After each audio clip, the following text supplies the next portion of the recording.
Hi everyone, thanks so much for joining Faith, Hope and Laundry again. In this video I'm going to be showing you some freezer meals and a dump bag meal as well. So the dump bag actually is one that doesn't have to be cooked straight away, whereas these two here are cooked meals and then they're going to be cooled down and then just popped into the freezer, and this dump bag can be put into the freezer as well. These are wonderful if you've got a really busy week or a busy season that's coming up, or maybe you are wanting to just do some extra cooking to get ahead, or you may have a new baby that's about to arrive, or just like to stock up on some meals so that you're not having to cook every single night. So these are really, really great. And then I've just done a little bonus cook up of a beautiful chocolate cake as well. So I hope you enjoy these recipes, and let's get started. This first recipe I'm going to get started with is a slow cooker beef mince spaghetti sauce. I'm actually using mince of 3 different types for all of my recipes today: beef, chicken and pork mince. Mince, of course, is so versatile. It's easy to source and usually a family favourite for low effort meals, and even better if it's a slow cooker meal in my mind. So into the slow cooker goes about 100 grams or 1.7 pounds of beef mince.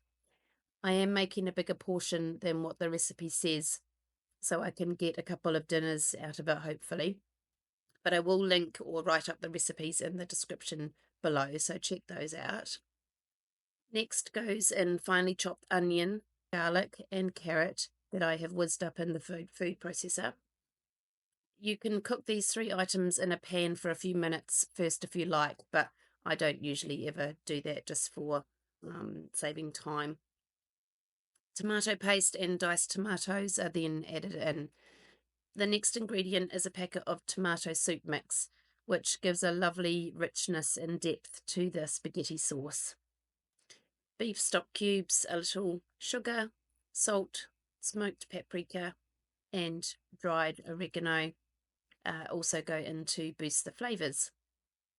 I did have a packet of sliced mushrooms in my fridge that needed using up, so I'm just going to give them a little rinse and add them in as well for some extra veggies and nutrition. Really, you could add in any extra veggies if you liked. Zucchini, spinach, red peppers, anything like that would go great in this mix as well. So just give all of this a good mix about, and you're going to add a cup of hot water. This is now going to go on low for 6 to 8 hours, stirring every now and again over the day if you are home to do so. I was actually able to get 2 dinners worth of portions for 4 adults out of this slow cooker meal, and they will go into the freezer.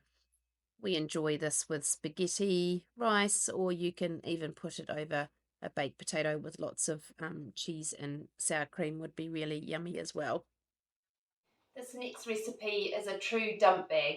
Now the beauty of dump bags is that you literally get a bag and you can just pop whatever ingredients for that recipe into the bag, and then it goes into the freezer until you're ready to take it out and usually pop it into your slow cooker, your crock pot. So with dump bags, they are great for, busy seasons, busy weeks. Most of the time you can just have raw meat and raw ingredients that you put straight into the bag, and then obviously it's going to cook in the slow cooker over the day.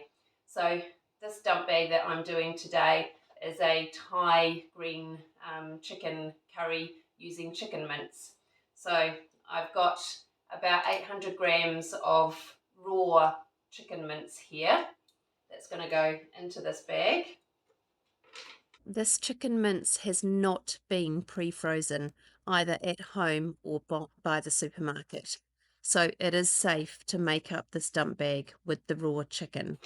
If it had been frozen and thawed once already, then this dump bag meal would need cooking before freezing again. And then here I've got my mixture that I have actually pre-cooked earlier. Now, with dump bags, you don't necessarily have to cook any of the ingredients before you freeze them, but for this particular one, it's got curry paste. So curry paste is always better if you have cooked it lightly in a pan, just to release those oils and the flavours of the actual curry. So I've just let this mixture cool down. It is 1 onion that has been finely chopped and about 3 tablespoons of Thai green curry paste, and then also some garlic. Then I'm also adding some green beans. These are just frozen green beans. You can pop in any green vegetable of your choice just to give it a bit of colour. I've got coconut cream here. I'm going to pop the whole can in. The recipe says that you could actually use the whole can of coconut cream, or you could use half a can of coconut cream and then half a cup of vegetable stock or chicken stock. And then fish sauce, I've got 2 tablespoons of this.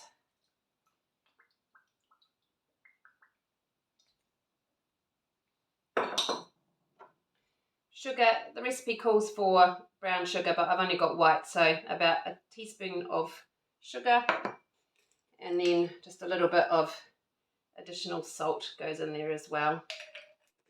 Give this a good squish around to combine it, and then it can go into the freezer on the day that you want to cook it. Obviously it needs to be de-thawed and then into the slow cooker on low for 4 to 5 hours.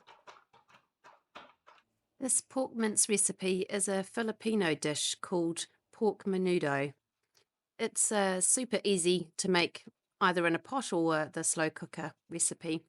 It has quite a tangy taste to it, and it's just a nice variation on how to use pork mince, other than the other usual recipes that we use mince for. So first off, I'm peeling and dicing up some large potatoes. Into a large pan goes about 800 grams, or the equivalent of 1.7 pounds of pork mince. And that's just going to be sealed and browned off over a high heat. I'm then adding in salt, diced onion that I whizzed up in the food processor earlier, and garlic to cook down for a few minutes. Then in goes the grated carrots, chicken broth, diced tomatoes, fish sauce, and the diced potatoes. This is then going to simmer on a very low heat for a couple of hours, or if you're using the slow cooker, then cook it on low for 5 hours or high for 3 hours. At the end of the cook time, you can add in sultanas and some tomato ketchup for extra sweetness. Some people don't like sultanas, that sort of fruity, sweet taste in a savoury dish, but it actually adds a really nice flavour to this pork mince recipe. Traditionally, this would be served with jasmine rice, but I think it would be just as yummy over mashed potatoes. We just had it with rice and stir-fried veggies this time. I did get 2 dinners portions that would feed 4 adults out of this particular pork recipe with the amount of mince that I used. So that was really great. We did eat one of them pretty soon after I cooked this recipe, but the other one is going to go into the freezer for a busy day or a busy night, which is really, really helpful. Some of you may have concerns over using these disposable bags, plastic bags, for storing the freezer meals into. They are really helpful because they lay flat in the freezer, which is great for storage space. But you obviously can use your own glass container or other container to pop into your freezer, or you can actually wash these bags as well. You just need to give them a really good rinse out with some hot soapy water first, and then you can pop them in the dishwasher and they will come out clean and you can reuse them again. This cake is absolutely beautiful, and it's a winner every single time that you make it. It pretty much is a one pot cake. In the recipe, you'll see I've actually used 2 bowls, but you can make it in 1 bowl. It's fantastic for lunch boxes or for a celebration cake. It's just a beautiful moist cake. I love any recipe that you know will always turn out great and it feels like you're taking a shortcut with it. Any 1 bowl recipe is going to be time and effort efficient, and if you are a busy family, then these kind of recipes are godsends. So to start with, we are making a buttermilk with lemon and lemon juice and milk. But you could also use white vinegar if you don't have lemon juice. This mixture is going to sit on the side for 10 minutes while we gather together the other ingredients. The dry ingredients are your usual building blocks of a good chocolate cake: sugar, and lots of it unfortunately, flour, baking powder, and baking soda, and cocoa powder. Dutch cocoa powder is recommended for the depth and quality of flavour it gives, but I'm just using normal cocoa powder here. Give the dry ingredients a wee mix about, then in go eggs, vanilla essence, and any neutral flavoured oil. Give this all a good mix around to break up the eggs especially, but the mixture will be quite dry still at this point. Next, we're going to pour in the buttermilk, which should have a lumpy texture to it after 10 to 15 minutes of sitting undisturbed. Mix lightly again and then pour in a cup of hot water and mix well until combined fully and the lumps are all gone. The mixture will be very runny, and this is to be expected. So now we're just going to pour the mixture into a lined cake tin and bake it at 180 degrees Celsius or 355 degrees Fahrenheit for 40 to 45 minutes or until a skewer comes out clean. The recipe will be in the description below if you would like the full recipe, of course.